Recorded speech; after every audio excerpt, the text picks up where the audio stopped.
Oi, turma. Espero que estejam todos bem. Estamos começando nossa semana 4 do PET 3, terminando mais um PET, né? Mais uma apostila sendo finalizada. Nós vamos falar agora de um próximo reino, que é o reino fungi. Então, nós falamos um pouquinho de vírus, fizemos uma revisão da parte de célula, mitose e meiose. Depois, falamos sobre o reino Monera, né? Terminamos semana passada falando de algumas doenças causadas por bactérias e agora nós vamos então falar sobre o reino fungi. No reino fungi, o nome já fala, são os fungos. Alguns fungos são mais conhecidos, tem outros fungos que são menos conhecidos. Então, nós vamos falar um pouquinho de alguns fungos, das características deles e vamos falar de algumas importâncias relacionadas aos fungos. Aqui eu coloquei algumas características gerais dos fungos. Então, primeiro eu coloquei dois exemplos. O cogumelo, que é o exemplo mais conhecido de fungo, existe de várias espécies, né? Então, tem cogumelos maiores, menores, de várias cores, cogumelos comestíveis, cogumelos alucinógenos, que produzem substâncias alucinógenas. Então, existem várias espécies diferentes de cogumelo. O levedo pode ser chamado também de levedura, é o fungo presente no fermento biológico. Fermento biológico é aquela massinha encardida, né? Ou, dependendo da marca, ela é branquinha, que a gente compra e coloca na massa para fazer a massa crescer. Por exemplo, quando está fazendo pão, rosca. Então, ali existe o fungo chamado de levedo. Esse fungo responsável, então, pelo processo de fermentação da massa. O habitat, o ambiente, né, o endereço onde esses seres vão ser encontrados é um ambiente variado.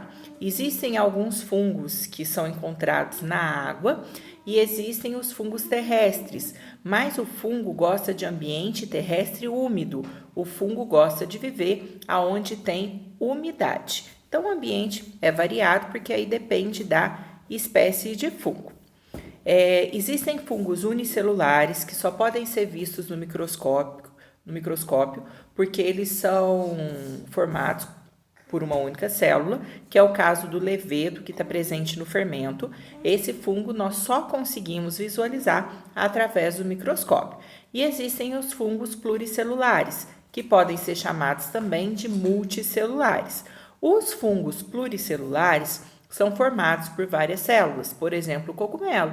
Cogumelo, por menor que seja o cogumelo, nós não precisamos de um microscópio para observar o cogumelo. Nós conseguimos observar, então, a olho nu. Os fungos são formados por células eucariontes. Lembra que o eucarionte é a célula, então, tem a célula com núcleo organizado, que tem a membrana carioteca, que é onde vai ficar guardado o material genético. Então, essa membrana aqui seria a carioteca.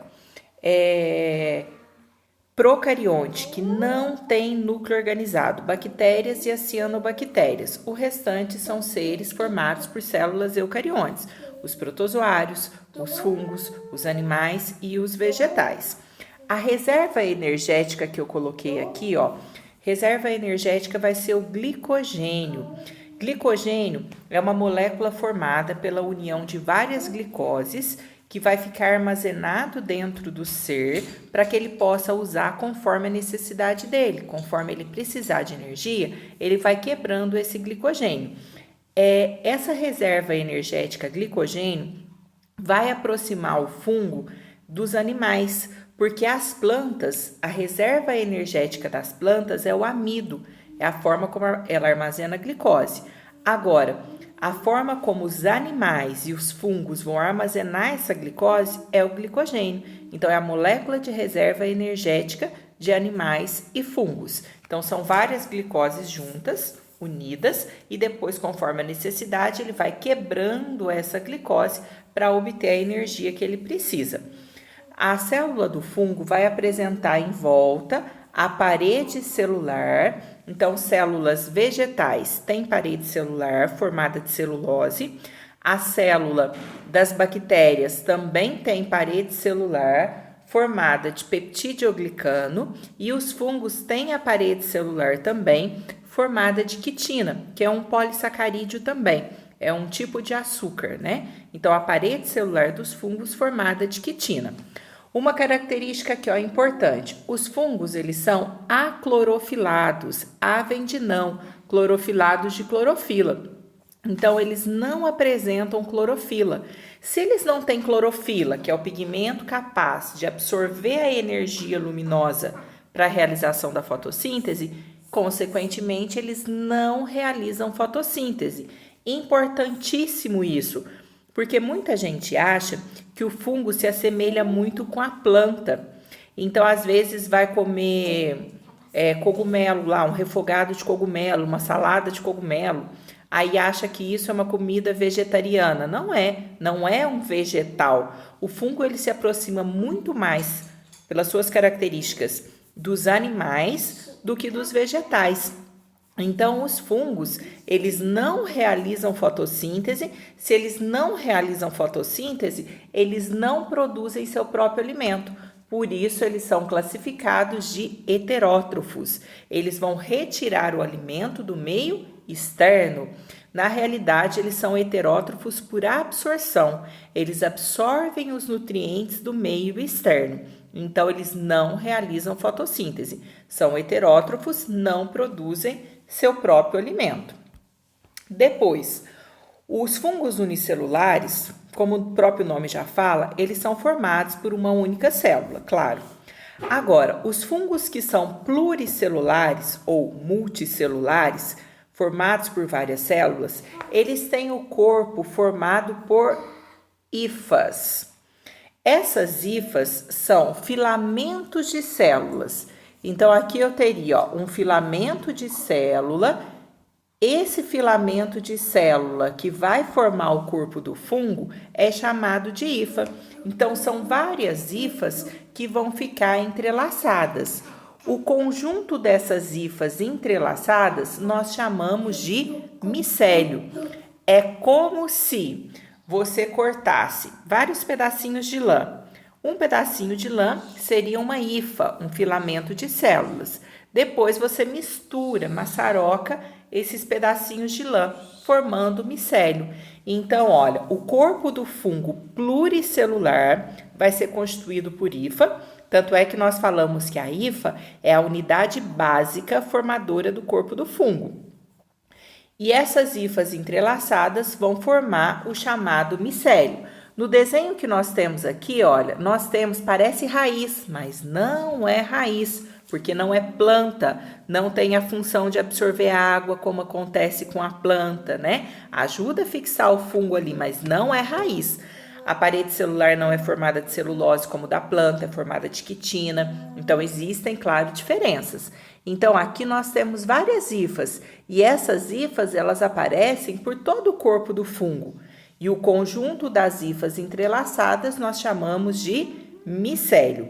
Uma outra característica, o fungo ele vai apresentar uma digestão extracorpórea.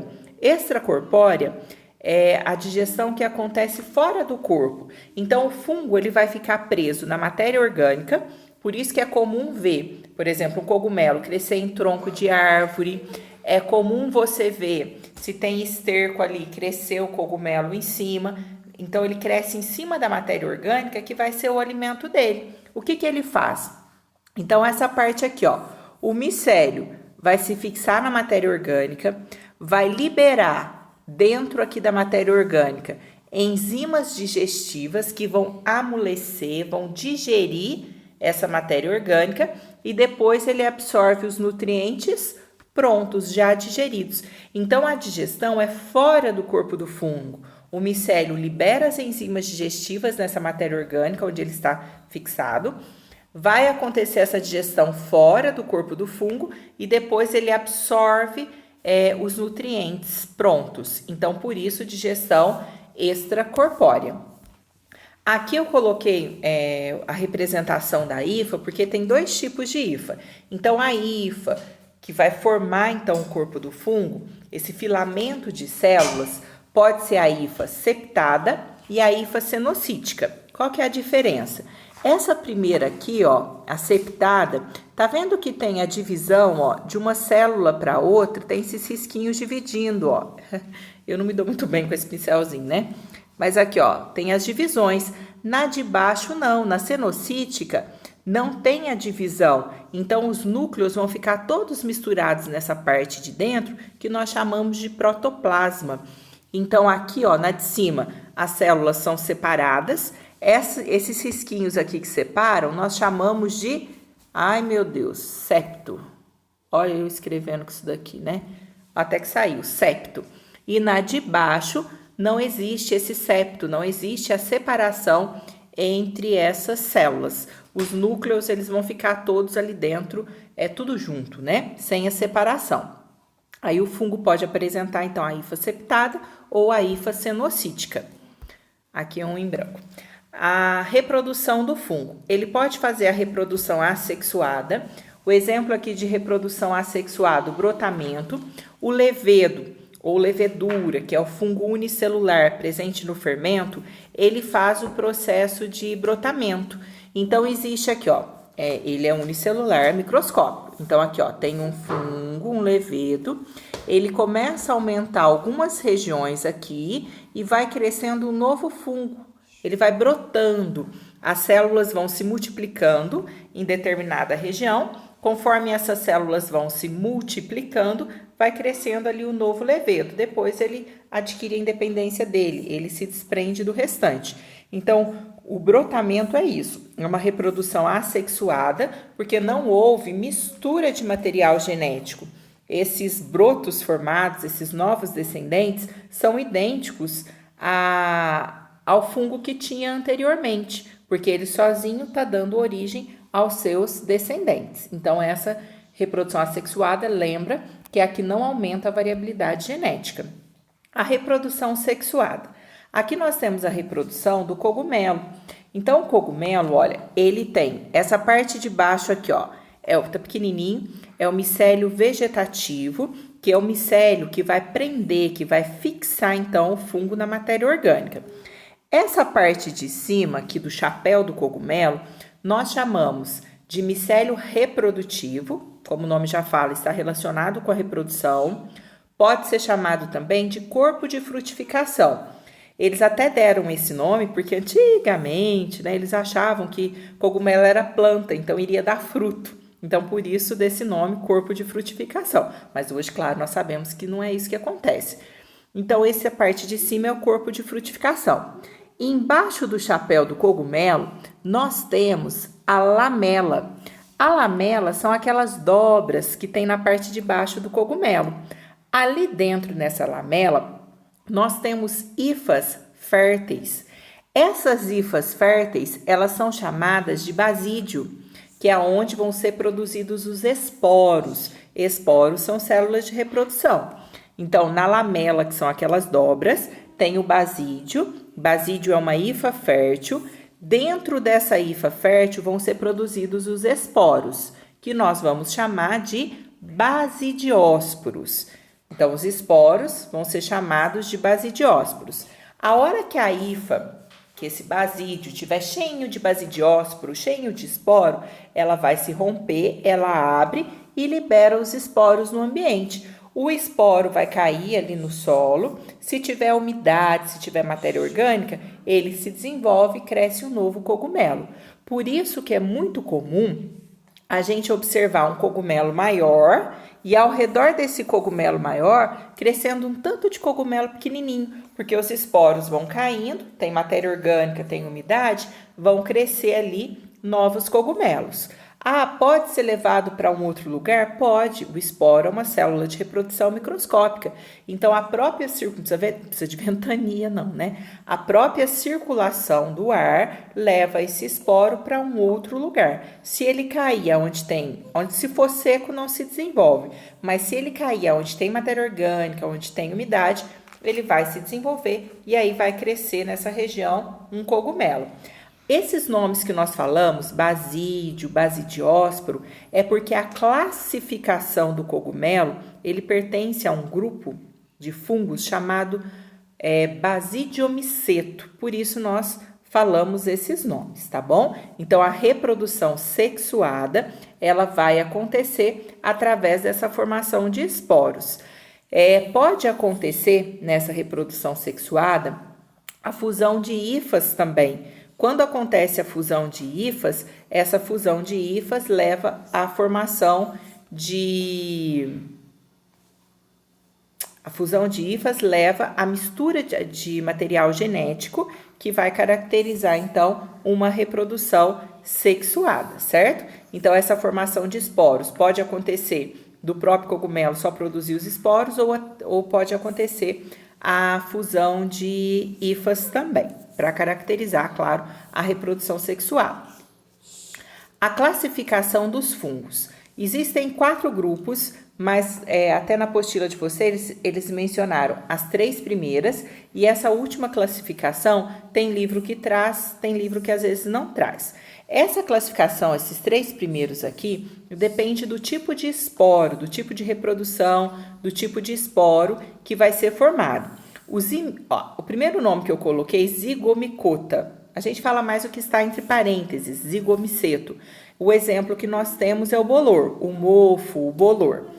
Ascomicetos são os fungos que fazem a fermentação, levedura ou levedo. Eu coloquei o nome científico, que é esse nome estranho aí, ó, Saccharomyces cerevisiae, nome estranho.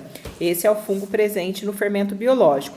Penicillium é o fungo que é responsável pela produção do antibiótico penicilina.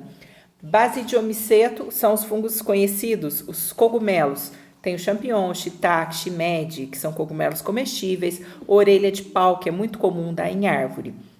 Deuteromiceto, eu coloquei Candida albicans, que é o fungo responsável, ele causa a candidíase, que é um tipo de micose, né, que vai aparecer. O deuteromiceto, ele já faz a reprodução assexuada, e nesse caso não se conhece tanto sobre a reprodução. Hoje em dia até que um pouco mais. Os deuteromicetos, eles são até classificados como fungos incompletos, por causa do ciclo dele.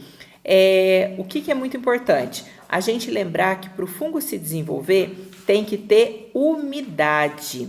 Então, para ter umidade, se tiver umidade, ele pode se desenvolver. Por isso que é muito importante, quando a pessoa toma banho, secar muito bem todas as partes do corpo, porque a pessoa pode sim ter uma frieira, o fungo se instalar, às vezes a pessoa está com o pé úmido, não seca direito, coloca meia, às vezes a meia está sem lavar, não fica trocando a meia, tem suor ali, né? E isso é um ambiente, põe no tênis ali, calorzinho, umidade, ambiente propício para que o fungo se desenvolva. E nas regiões íntimas também, principalmente a mulher, que a região, a genitália dela fica mais fechadinha ali, não fica exposta como a do homem, se não secar bem, favorece o aparecimento de candidíase. Então, é importante secar muito bem, né? Dizia um ginecologista uma vez, numa palestra, que deveria sair do banheiro e secar tudo, inclusive essas partes íntimas com secador. Agora, imagina, né? Não há necessidade disso, não. Só secar muito bem todas as partes do corpo para evitar, então, o desenvolvimento de algum tipo de fungo, né? Depois, existem várias funções, né? Várias importâncias, né? Vários tipos de fungos na natureza. Uma coisa que nós sempre temos que lembrar é que os fungos são decompositores. Fungos e bactérias são os principais decompositores da natureza. Transformam a matéria orgânica morta em matéria inorgânica para que essa possa ser reutilizada.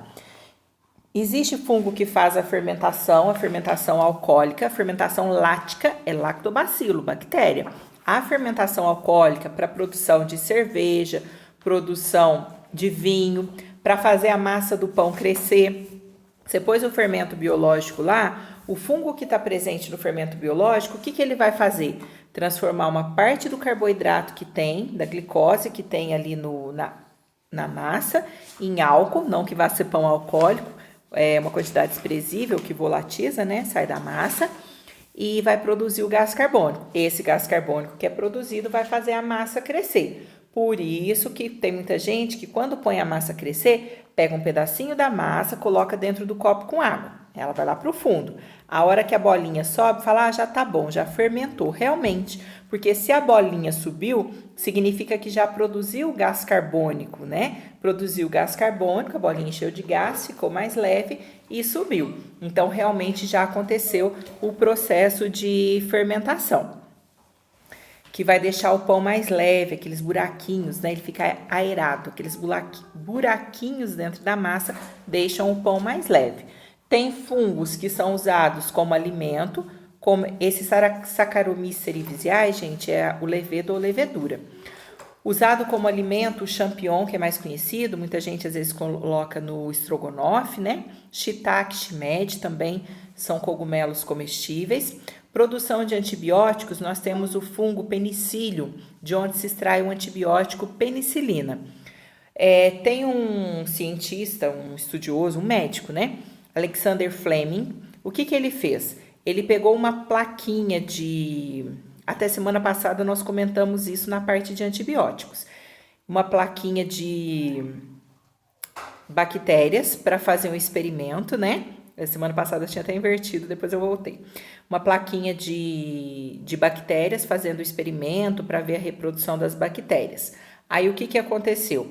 Ele deixou por um tempo e depois ele viu que as bactérias não aumentavam. E a plaquinha tinha fungo. Então ele foi observando aquilo e ele viu que os fungos não estavam permitindo o crescimento das bactérias, a reprodução da bactéria. Então o que estava acontecendo? O fungo estava produzindo uma substância que estava matando a bactéria, que seria um antibiótico. E aí, lá em laboratório, depois eles fizeram extração, depois de anos, né? E eles extraíram o antibiótico penicilina. Por muito tempo, hoje em dia até se usa menos, né? Quase não se usa, não se vê falar tanto na penicilina, mas por um tempo usou-se muito a penicilina nos tratamentos de doenças causadas por bactérias. Existem fungos alucinógenos e venenosos. Alguns podem matar em horas, tem outros que vão causar alucinações, dependendo da quantidade ingerida, podem levar à morte. Eu coloquei aqui Claviceps purpura, amanita e o boleto satanas. Eu coloquei algumas imagens aqui para vocês terem uma noção de como são esses fungos. Aqui nós temos alguns fungos venenosos. O primeiro fungo, Lactarius torminosus. Esse daqui, ele é um fungo venenoso, não é dos mais venenosos, né?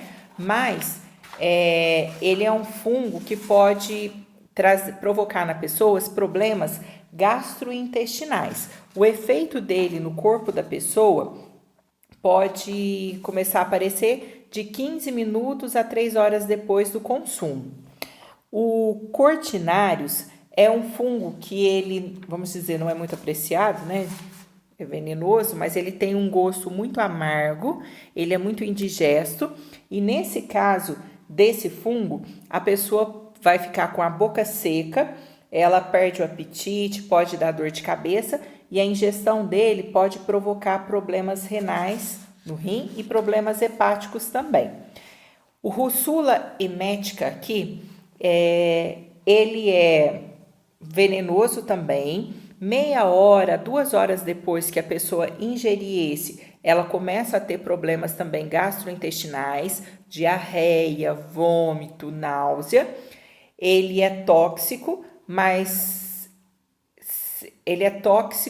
não está entre os mais tóxicos, né? Então ele vai provocar um mau funcionamento, principalmente do sistema digestório da pessoa. Se a pessoa comer um só, de repente pode não ter problema nenhum. Se consumir em grande quantidade é o que é mais perigoso. Boleto satanas, ele até foi chamado esse segundo aqui, foi chamado de cogumelo de Satanás. Mas ele não é tão perigoso quanto se acredita, porque Satanás, a pessoa fala, comeu um, pronto, Deus levou não, porque Satanás, né? Olha para ver. Comeu um, então a pessoa morreu. O veneno dele é tóxico. Se ele for consumido cru, ele é indigesto, ele produz também, a maior parte produz problemas gastrointestinais, dá vômito e da diarreia, mas ele pode trazer complicações para o sistema digestório da pessoa, tudo dependendo, claro, da quantidade ingerida, tá? Ele é tóxico também. A Amanita muscaria, que é esse aqui, ó, a gente fala que é o cogumelo que aparece nos desenhos animados, né? Além de aparecer em desenho animado, no joguinho do Super Mario aparece o cogumelo lá vermelho, né? Tem o verde, tem o vermelho, né? O vermelho, não sei se é para ganhar vida ou se é para fazer ele crescer, que agora eu nem lembro mais.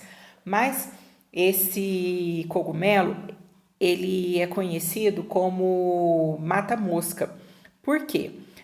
Os insetos que encostam nele, eles acabam morrendo, né? Porque ele é tóxico, então os insetos que encostam nele acabam morrendo. Por isso que ele é chamado também de mata-moscas. Esse cogumelo, ele é encontrado em matas, né? Junto com raízes de árvores. A pessoa, depois de 2 horas mais ou menos que a pessoa ingeriu, é que ela começa a manifestar os sintomas gastrointestinais, vômito, da cólica, da diarreia. Como eu disse, a maioria dos fungos acaba acontecendo isso. Pode trazer problemas neurológicos, até pode aparecer, mas geralmente ele não é fatal. Depende também da quantidade ingerida. Tudo isso que nós estamos falando depende muito da quantidade de cogumelo ingerido. Agora, o Amanita phalloides, de todos esses que eu falei até agora, é o medalha de ouro, é o campeão, é o mais tóxico de todos. Ele pode, se a pessoa ingerir um único cogumelo desse, pode levar a pessoa à morte. Ela tem náuseas, tem vômitos, diarreia sanguinolenta, então diarreia com sangue, ela vai ter cólica. Os sintomas começam a aparecer de 6 a 12 horas depois. Então, quando a pessoa começa a manifestar os sintomas, tem que ir muito rápido para o hospital, porque o organismo dela já está comprometido. Já está os efeitos, né? Vai atingir o sistema nervoso central, o músculo, o fígado. Então, ele já está espalhado, né? Essa toxina produzida por ele já está espalhada para o corpo, pelo corpo da pessoa, quando a pessoa começa a manifestar os sintomas.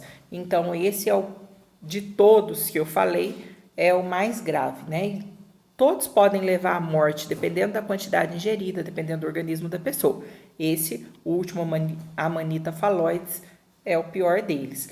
Aqui eu coloquei outros exemplos de fungos. O Claviceps purpurea, que é esse primeiro aqui, ó, ele aparece aqui em algumas plantações, fica essa parte preta aqui, e eles usam, às vezes, ou come, ou pega isso, seca, moe e usa como alucinógeno, né? A pessoa vai ter alucinações, o sistema nervoso dela, ela foge da realidade, só que é muito perigoso, porque quando a gente fala que fungo causa alucinação, não sei se alguém já viu falar, mas às vezes a alucinação da pessoa é para sempre, ela não volta, não retorna à realidade, né? Então tem que ter muito cuidado com a ingestão de fungo. A pessoa pode ter uma droga, ter uma alucinação momentânea, fugir um pouco ali da realidade, mas ela pode não voltar à realidade, ter mania de perseguição, ver coisas que não existem, né? Ela pode ficar tendo alucinações constantes. De cá eu coloquei o penicillium, né? Que é um fungo de onde vai se extrair a penicilina. Depois os outros exemplos, o champignon. O champignon é esse primeiro, que aí a maioria conhece. Já tem uns que gostam, outros não. É muito comum colocar, como eu disse, no estrogonofe. Shiitake é comestível também. Muitas pessoas fazem ele refogadinho ou faz um risoto, né? Molhos para carne. O shimeji também é um tipo de cogumelo. Ai, só um minutinho aqui, gente. É um tipo de cogumelo comestível também. O Saccharomyces cerevisiae, que é o que faz o processo de fermentação, esse segundo, é microscópico. Então, aqui é uma imagem de microscópio, olha o tanto de fungo. Depois, o mofo, aqui nós temos o mofo e de cá o bolor, né? Geralmente, nós temos aqui o mofo, ele fica mais acinzentado, o bolor costuma ficar mais esverdeado. Aqui eu coloquei uma imagem mostrando o cultivo, né? Não é uma plantação, porque não são plantas, né? Mas o cultivo de cogumelos, ó, como se fossem aqui, ó, estufas. Aqui é do champignon, aqui é do shimeji. Então, aqui, olha, tá vendo? O saco, né, é uma estufa, tudo fechadinho, com matéria orgânica dentro, eles mantêm a umidade, tudo certinho, e depois eles passam coletando aqui, ó, os champignons. E de cá é a garrafinha, dentro da garrafinha tem matéria orgânica, a água, né, aonde vão crescer os shimeji, que são aqueles menores, dentro de uma estufa, tudo controlado, temperatura para a produção desses fungos. Aqui, os fungos eles podem estar sozinhos, como um cogumelo ou vários cogumelos juntos, e existem associações de fungos. Tem duas associações de fungos. A associação chamada de líquen. O líquen tem, dependendo de com quem o fungo se associou. Então, aqui nós temos, olha, nos troncos das árvores, né? Na pedra, isso são líquens. Tem gente que até costuma arrancar isso aqui na casca da árvore, é o líquen. É uma associação do fungo com uma alga. Então, aqui, ó, nós temos em verde uma alga unicelular e as hifas, o que está em marrom aqui, em bege, entrelaçadas com fungo. Então, o líquen é uma associação do fungo com uma alga unicelular. Geralmente é uma alga azul ou verde. Aí, o que vai acontecer? O fungo, ele ajuda a alga fornecendo água para ela, água e sais minerais, e ela faz fotossíntese e fornece o alimento para o fungo. Então, é um ajudando o outro. Essa relação onde um ser ajuda o outro, nós chamamos de mutualismo. E a outra associação é a micorriza. A micorriza, ó, isso aqui seria uma micorriza, um minutinho que minha bateria está acabando. Seria uma micorriza. Então, é a associação, ó, a hifa aqui com a raiz, ó, hifa com a raiz da planta. Então, esses aqui, ó, associação, a micorriza é a associação do fungo com a raiz da planta. O fungo ajuda a planta na absorção de água, sais minerais, a planta faz fotossíntese e fornece alimento para o fungo. Também é um ser ajudando o outro, os dois são beneficiados. Aí, nesse caso, também é um exemplo de mutualismo ou simbiose. As questões dessa semana. Qual dos seguintes termos jamais pode ser usado com referência a um fungo? Fungo faz simbiose? Mutualismo? Acabamos de falar que sim. Ele é consumidor? Sim. Ele vai retirar o alimento do meio externo. Ele é um heterótrofo por absorção. Pode ser decompositor? Pode. Tem fungos que realizam decomposição. Parasita? Sim. Parasita porque tem fungos que causam doenças. Tem fungos que vivem às custas de outro ser. Produtor? Para o fungo ser produtor, o que ele tem que fazer? Realizar fotossíntese. Fungo realiza fotossíntese? Olha para vocês verem. Aí vocês vão assinar lá, letra E. Fazendo-se um corte no talo. Pega o carregador para mim. Fazendo-se um corte do talo, tá na bolsa do notebook. Fazendo-se um corte do talo de um líquen e observando-se no microscópio, pega o talo do líquen, coloca no microscópio. Lembra que o líquen é uma associação de fungo com alga. Nos itens a seguir, essas formações são interpretadas como associação. É um esporo da alga que o fungo não conseguiu digerir? Nós não falamos nada de esporo da alga. É uma alga componente normal do líquen? Sim. Então, na hora que você cortou esse talo do fungo e apareceu essa formação verde, é uma alga unicelular verde. Lembra que eu falei que o fungo, ele é uma associação, aliás, o líquen é uma associação do fungo com a alga azul ou verde? Então, essa vai ser a resposta. Agora, os fungos apresentam importâncias variadas em muitos aspectos. São atividades do fungo, exceto provocar doenças em plantas e animais, frieira, micose, né? Nas plantas também tem doenças causadas por fungos, causar difteria no homem. Lembra que semana passada, nas doenças causadas por bactéria, nós falamos da difteria? Então, difteria é uma doença provocada por bactéria, não por fungo. Então, é essa a alternativa. Aqui está falando assim, ó. Um dos armários da escola apareceu com pontos e fios brancos em suas portas, do lado interno. Um dos alunos identificou os pontos e os fios brancos como sendo um tipo de mofo. Para eliminá-lo, passou um pano embebido em álcool na porta para limpar totalmente. Na semana seguinte, para surpresa do aluno, os pontos e fios reapareceram. A partir dos seus conhecimentos a respeito da estrutura e biologia do fungo, é para explicar por que o mofo reapareceu. A porta está cheia de mofo. Mofo tem o micélio, que é aquela parte de baixo, que parece raiz, mas não é.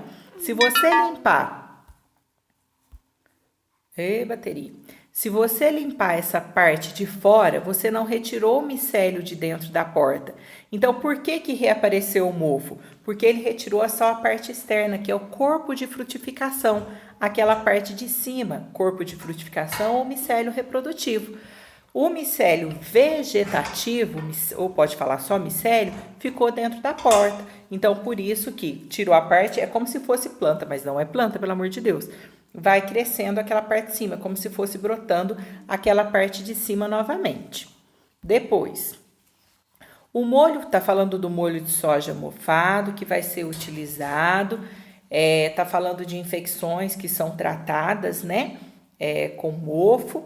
Aí está pedindo assim, o que é o mofo? Gente, mofo é um tipo de bactéria, vírus, animal, planta. Mofo é um tipo de fungo.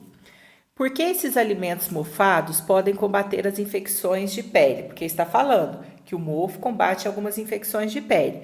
Porque o mofo produz antibiótico que vai combater bactérias que causam essas doenças da pele. Aí vocês vão falar com as palavras de vocês. Então, o mofo produz determinados tipos, né? De mofo produz antibióticos que combatem as bactérias que causam essas doenças na pele. Aqui está falando da produção de vinho, né? Que desde lá do livro dos Gênesis, eles falavam da embriaguez de Noé. Aí vem assim, ó. Vem falando assim, ó. Embora vários fatores devam ser levados em conta na produção de um bom vinho, o processo depende essencialmente da degradação do suco das uvas por leveduras anaeróbicas facultativas. A anaeróbica facultativa é o que vai fazer o processo de fermentação. Vai respirar usando oxigênio se tiver a presença de oxigênio. Se não tiver o oxigênio, vai realizar o processo de fermentação para obter a energia que precisa. Então, facultativa é que pode ser ou não na presença de oxigênio. Aí vem assim, ó, essencialmente da degradação do suco das uvas por leveduras anaeróbicas facultativas presentes na casca do fruto. Na fermentação, eu vou cancelando aqui, gente, só para a gente finalizar. Na fermentação, nome dado a esse processo, o açúcar da uva é degradado a álcool etílico. Explique por que se evita na produção de vinho o contato do suco de uva com o ar. Por quê? Se não tiver oxigênio, o fungo vai realizar a fermentação, que é transformar o açúcar em álcool e vai acontecer a formação do vinho. Ele faz a fermentação justamente para obter a energia que ele precisa para sobreviver. Se tiver na presença de oxigênio, ele vai respirar usando o oxigênio, que aí vai formar gás carbônico e água, que é o que produz na respiração. Ele não vai fazer o processo de fermentação. Se ele não fizer o processo de fermentação, não vai acontecer, então, a transformação de uma parte do açúcar em álcool e a transformação em vinho. Aí vocês vão responder com as palavras de vocês. Aqui está falando de um ciclo de parentesco aqui, um ciclo não, uma árvore filogenética, né? Mostrando o grau de parentesco. Então, mostra que os fungos, eles estão próximo dos animais. Aí vem assim, ó. Entre as características que identificam os fungos com os animais estão nutrição autótrofa. Animal não é autótrofo, fungo também não. Então, a A e a B não pode ser. Nutrição heterótrofa. Fungo não produz seu próprio alimento, animal também não. Ausência de clorofila. Fungo não tem, animal também não. Como o glicogênio como material de reserva. Lembra que eu falei para vocês? O glicogênio é a forma como animais e fungos armazenam a glicose para quando precisar. Então, essa é a alternativa correta. A letra C. E a última questão, realize uma pesquisa e registre em seu caderno, no caso no formulário, quais produtos são fabricados a partir de fungos. No formulário, estou pedindo 2 produtos. Identifique quais deles existem na sua casa e registre. Se tiver algum queijo, vamos dizer assim, mofado, embolorado aí, por exemplo, tem gente que gosta do Gorgonzola é um queijo que tem fungo. Se tem pão em casa, é porque aconteceu a fermentação. Se tiver vinho, se tiver cerveja, né? Aí vocês vão dar uma olhadinha em casa, colocar 2, tá? 2 produtos. Primeiro coloca os 2 produtos que são produzidos com auxílio de fungo, né? E depois vocês vão colocar, cita o que tem na casa de vocês, tá bom? Ah, tem uma cerveja.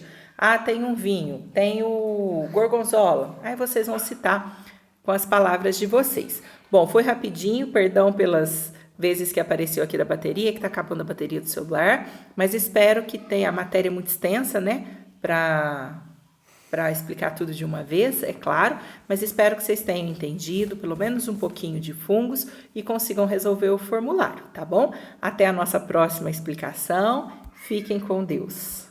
Tchau!